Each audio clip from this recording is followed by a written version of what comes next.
Welcome back to my channel. It is Christian here. You're tuned in for more of my 2 cents. Now, I am definitely enjoying this week's content of youth group stories, okay? Church youth group horror stories, church youth group survival stories, church youth group bad experience stories, church youth group cult stories. Honey, you name it, we reading it, all right? My name is Christian, and I'm so excited to have you guys over here. If you're new to the channel, then welcome. And if you're returning, thank you so much for being a part of all that we do over here in the My 2 Cents crew, all right? Like the video, subscribe to the channel. 3 points that matter most before we start any topic discussion or share any story. Number 1, you're not alone. Number 2, you're not crazy. Number 3, God, your creator, still loves you, and I do too.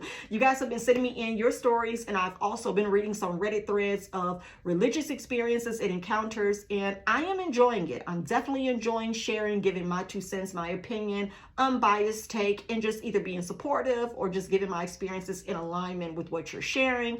And I think it's good. I think it's, picking up some traction, and we're going to keep that action going. So if you want to share your stories too by the end of this video, drop down in the description box, catch that Gmail email, and do what you do. Send yours in too. And you can even be anonymous, boo. Bars. All right. So let's get into today's email. This person said, I have a ton of bad youth group experiences. I'll list the top 5 in descending order of effed upness. Dora blinks, okay? Effed upness. Now, they use the full word, but I'm just going to abbreviate for the people out here that don't want to hear the profanity in the first 2 minutes of the video, okay? We'll save it for later. Oh, sorry it's so long. Read what you want. I understand. I'm going to make it through all of it, okay? Because we like a good video over here. I've done a poll before, and y'all don't want the quick videos. Y'all like the elongated version. Y'all want me to take the long way to Walmart. And don't worry, I will do that for you today. Let's go. All right, so they're giving us 5 stories. They're giving us 5 stories wrapped up in one. And I know how that goes because I got stories for days, child. But I broke them down in videos because I got a YouTube channel. So let's go. All right, number 5. We going backwards. 5, 4, 3, 2, 1. Blast off. So I'm sure the best is for last. Number 5. My old youth pastor, who was actually a great guy, left the church. We had a new guy replace him. Now, this is a youth pastor that's being replaced, okay? We had a new guy replace him, and in his first order of business was to give the older kids the phone numbers of people who hadn't been there in a while and instructed us to call them and bring them to church next week by any means possible. What? Because see, like, what I need y'all to say is I'd be reacting to these live. So like if I stumble or something, it's because I have not read over it or practiced or anything. I'm reading it like fresh off the chopping block. What in the little brother, big sister, boys and girls club is going on here? Not he came in after replacing the old youth pastor and being like, here go the number of the kids that ain't been here. Go find them and get them back up in here. Okay? Go get your little friend. Go get Timmy. Sarah, go find Portia. Okay? Taniqua, go find Shamika. It's giving, where are y'all at? Okay? Hey, where the party at? Where your homie at? Like, shout out to Jagged Edge. He said go get him. All right? The following week, he preached a sermon on hell and how people who ignore their Christian duty of going to church at least weekly were headed directly there. Well, I have told you guys, I've told y'all in previous videos, I do not like when people tell other people what to do with their bodies and their time. If I do not want to show up, I do not have to show up. That does not mean that I'm going to hell. Church attendance is what I like to call Scantron optional. You remember the Scantrons back in the day, multiple choice questions? When you're doing standardized tests, they get a little Scantron sheet. Church is optional. And if this is a youth group that you're talking to, and now you want to preach to them that if you ignore your Christian duties of going to church at least weekly, what is the most? If at least weekly, is that just Wednesday and Sunday? Is that all the services weekly? Child, this is where the indoctrination starts. It's the pressure on them to show up, regardless of what they have going on. Don't put anything else before God. And it's like, but why can't I just still be living? Like, why can't when I come, y'all just be happy to see me? Why does that mean I have to, spend my life in eternal damnation because I didn't attend church service? Even your gym membership, even a gym don't come at you like that. Like, that's your membership, that's your money. Show when you want to, honey, but we've debited your account monthly. Okay? Whew.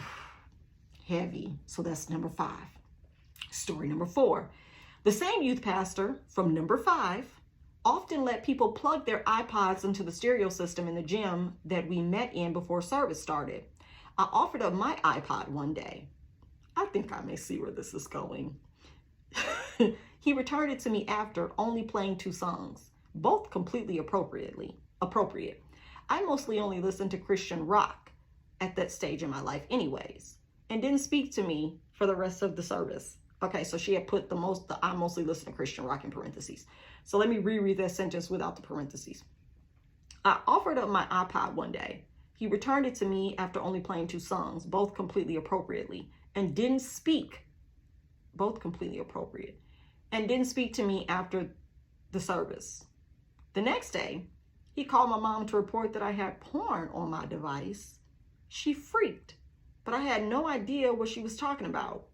It turns out he had been browsing my music and came across the album cover of Tom Waits' Small Change, which features a topless woman. Reverse.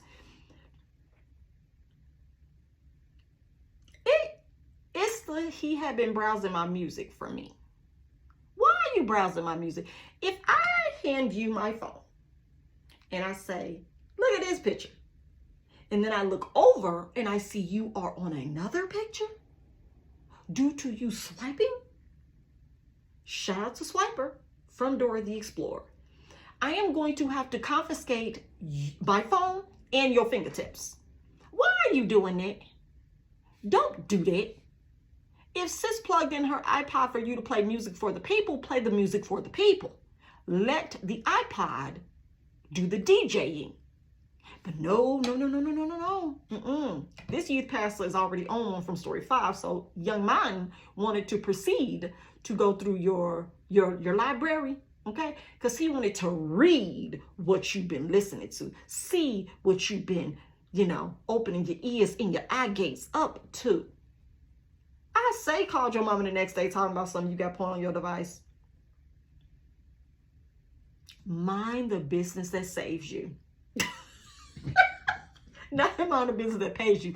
Mind the business that saves you. Why are you going through people's stuff? This is stuff I don't like. I just have never liked other people policing other people, especially not young people. If they're not your child, don't break the trust code, like the honor code. Like, honestly, I'm just telling y'all, I am a firm believer in not breaking honor code and trust when it comes to young people. I have a 5 and a 7-year-old. I don't give my kids privacy. Let's be very clear. Okay, what I'm talking about right now is this is not your child. And they offered up their device for you to play music. Play the music. Let the music play from their device. Don't go through their stuff.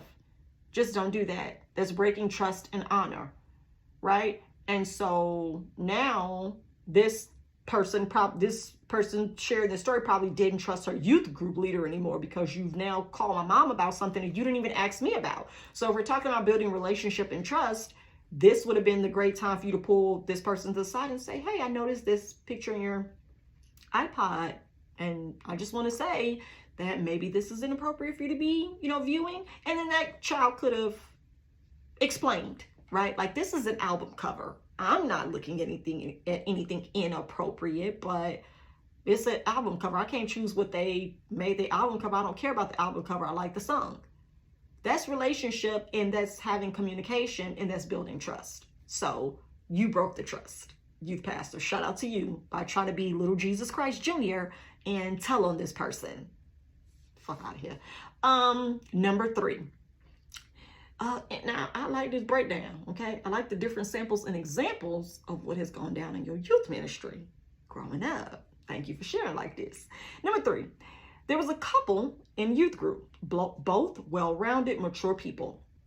After learning of this, the youth pastor took it upon himself to preach a sermon about sex before marriage, and even went so far as to condemn simple, friendly gestures, such as handshakes and hugs, as the gateway to sexual deviancy. What? When did handshakes and hugs become the gateway to sexual deviancy? When?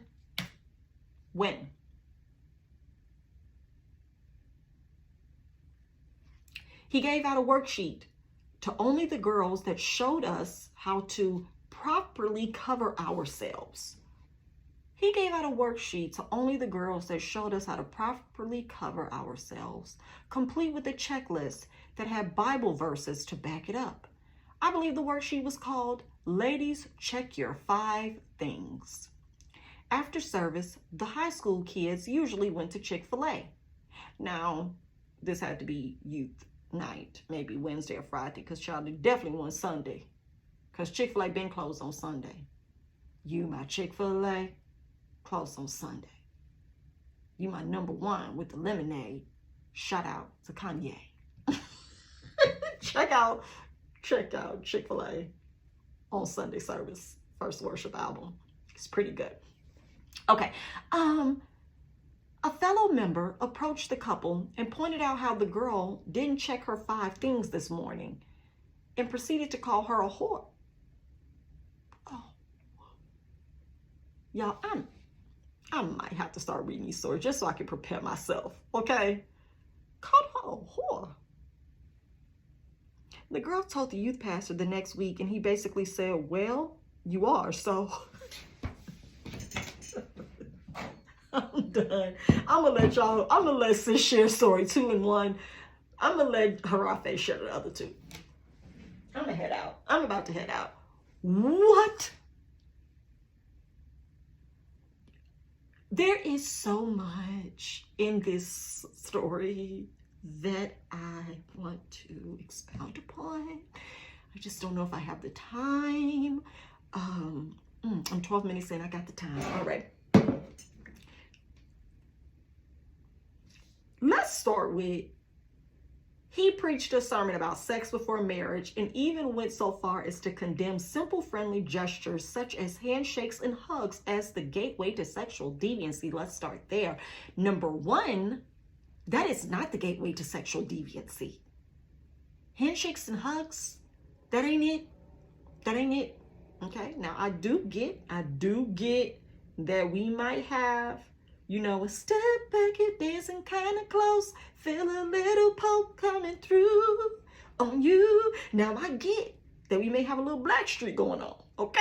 But I don't think that a handshake and a hug will lead to this, okay? And it's the preaching of the message specifically, since you know there are young people who are dating and now you want to target them by talking to them and preaching at them.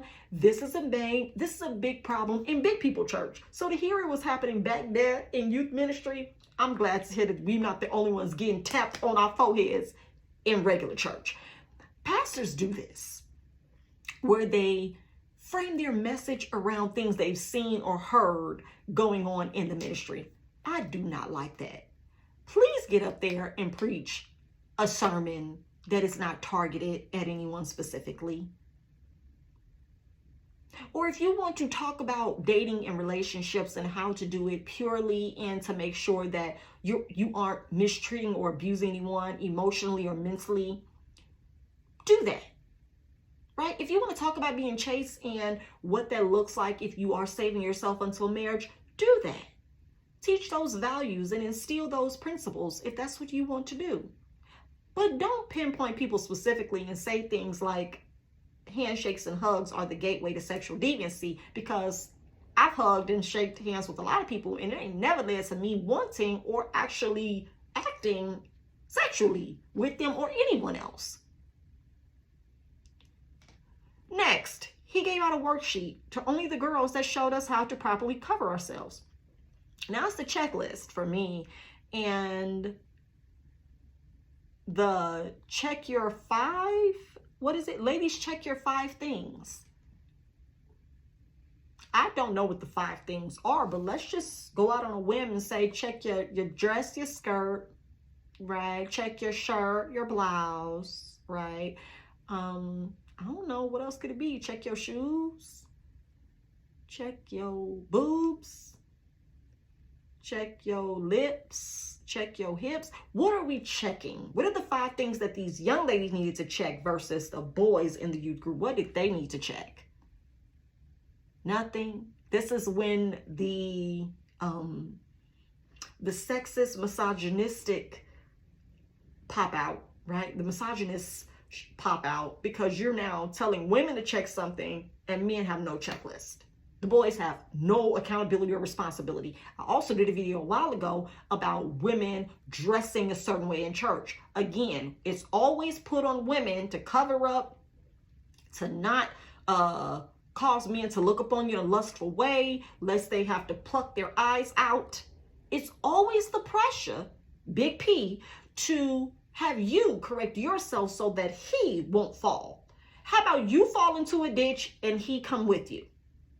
And then I shovel dirt on both of you. Because it's not my business. What you do when you see me do what I want to do. That's pressure and lack of accountability. Again, that's a problem because now you're pretty much saying it's all on you to make sure he doesn't want to sin. But I'm not trying to do nothing to this person. We're in relationship or we're youth group members or whatever, but I got to check my 5 things and he don't have to even check one? Nah, son, we not doing it. And this is toxic. This is toxic behavior that is being perpetuated and that is being foundationally presented to young women as something they need to be on the lookout for with themselves versus helping assist young men to also be respectful to these young women. Look at them as your sisters in Christ, maybe. I don't know. Respect them, look out for them. Don't dishonor them. Don't try to do things to them that would make them, feel bad about themselves or their appearance or their body. Like, teach body positivity, teach complimenting, teach engaging people beyond sexual attraction, but also for, really building relationship. You want to do that with the men? With the boys? No, I didn't. Okay. And then now you have a fellow member approaching this couple at Chick-fil-A between youth service, after youth service, and saying she didn't check her 5 things and calling this girl a whore. First of all, you're not going to talk to me like that in Dame Kathy's establishment. Okay? While I'm eating my waffle fries, don't think I won't hit you in your eyes. Because you can't talk to me like that about my thighs. I don't know if it was her thighs, but I mean, it just all rhymes, so I went with it. Let's call him a whore. And then lastly, but most importantly, the young lady going back to tell the youth pastor what was said to her. And the youth pastor saying, well, you are. Well, basically saying, well, you are. So the youth pastor definitely shared the same sentiments as the person who said what they said to her. Very damaging.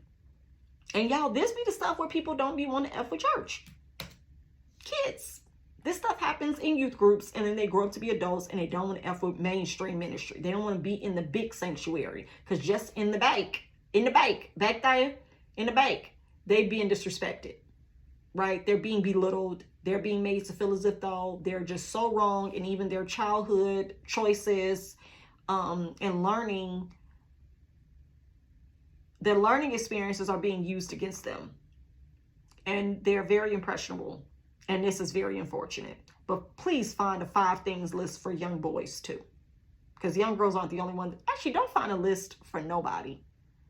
Leave these folks alone, let their parents parent them. You just teach them the fruit of the spirit.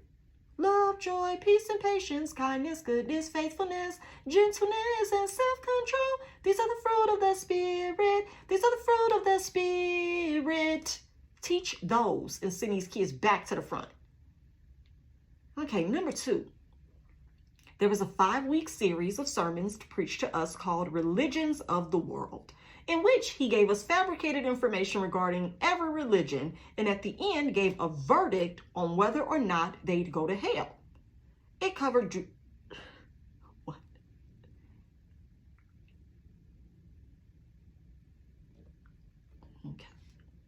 It covered Judaism, Catholicism, Hinduism, Islam, and atheism.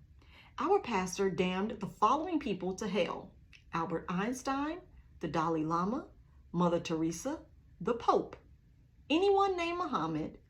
In parentheses, he actually said that anyone who had a Muslim background was guaranteed to go to hell. What? Y'all, I'm not even going to unpack this. I'm just going to read it because I can't. I cannot. And a plethora of other people, a lot of people got really upset due to the fact that lots of kids there came from a Catholic background and had people close to them that practice other religions. And his response was, I'm preaching the truth just like Jesus did. You might not like it, but it's easier to accept who's in hell and who's not than to argue with me over it. I know better than you.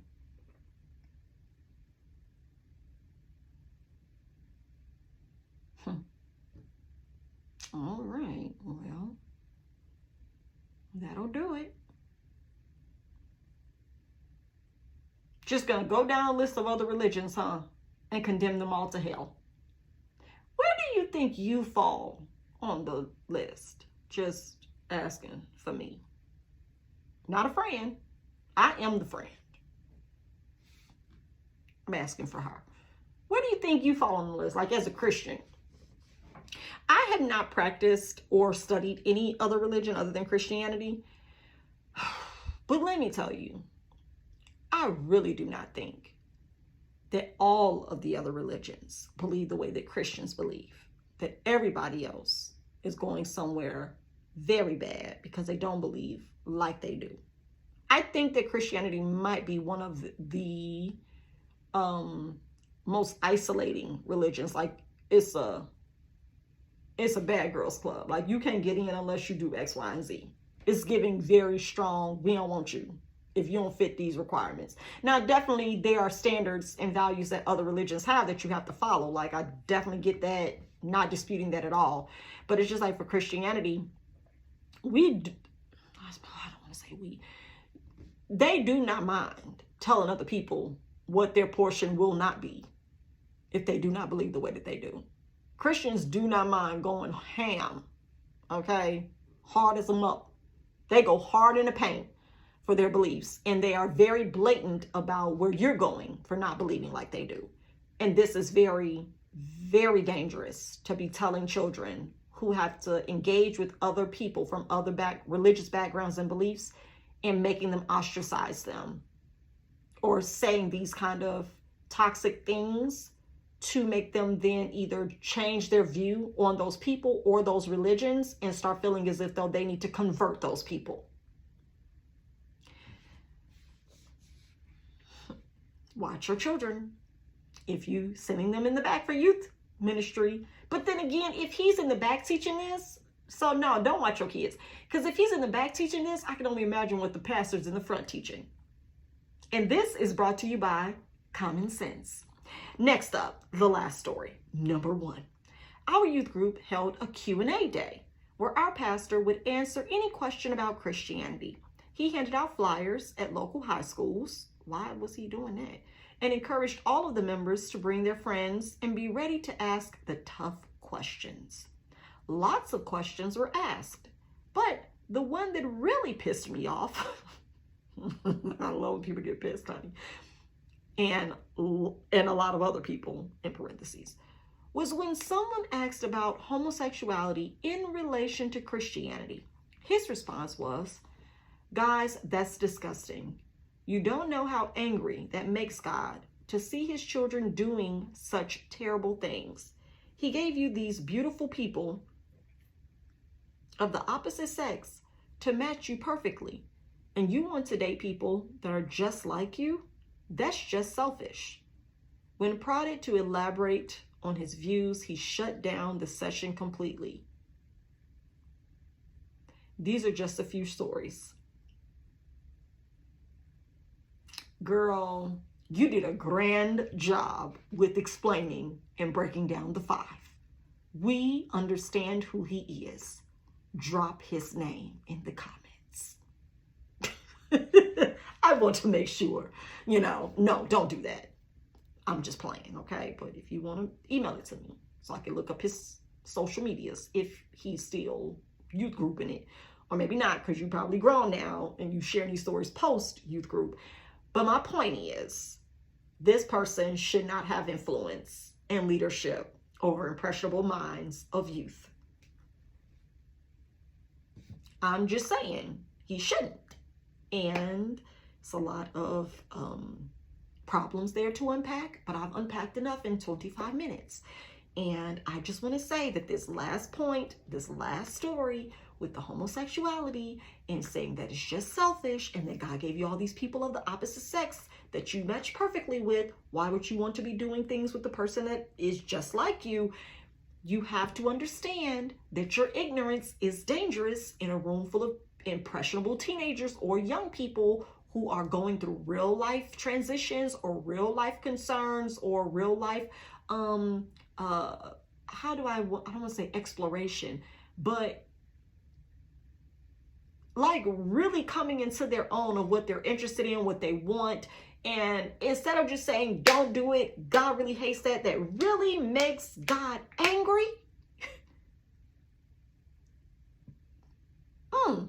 Okay. Something tells me this is just a little tap on the shoulder. Your boy might have his own little dibble and dab. Okay? He might be dabbing on them. Might want to check his phone. Might want to check his messages. Might want to check his pictures. Might want to check his, search history. Because when people have so much to say about these things, sometimes in church, I'm not saying all the time, hold up. I know how you girls like to tussle. Sometimes historically, as we've seen, when these pastors be talking real big out their chest and out their mouth about same-sex relationships, homosexuality, LGBTQ+, about fornication, about adultery, about molestation, they be the main ones taking these actions, doing the things, perpetrating the illegalities of it all. They be some of the ones. Now, I'm just telling you what I know and what you know too, and what a real quick, simple Google search will provide you truth of. They be doing some of these things.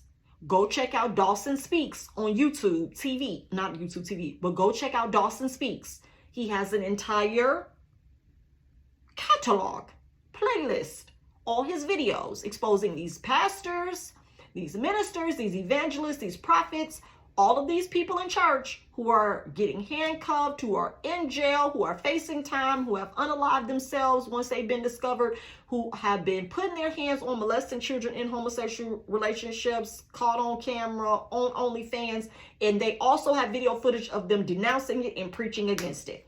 I don't like that.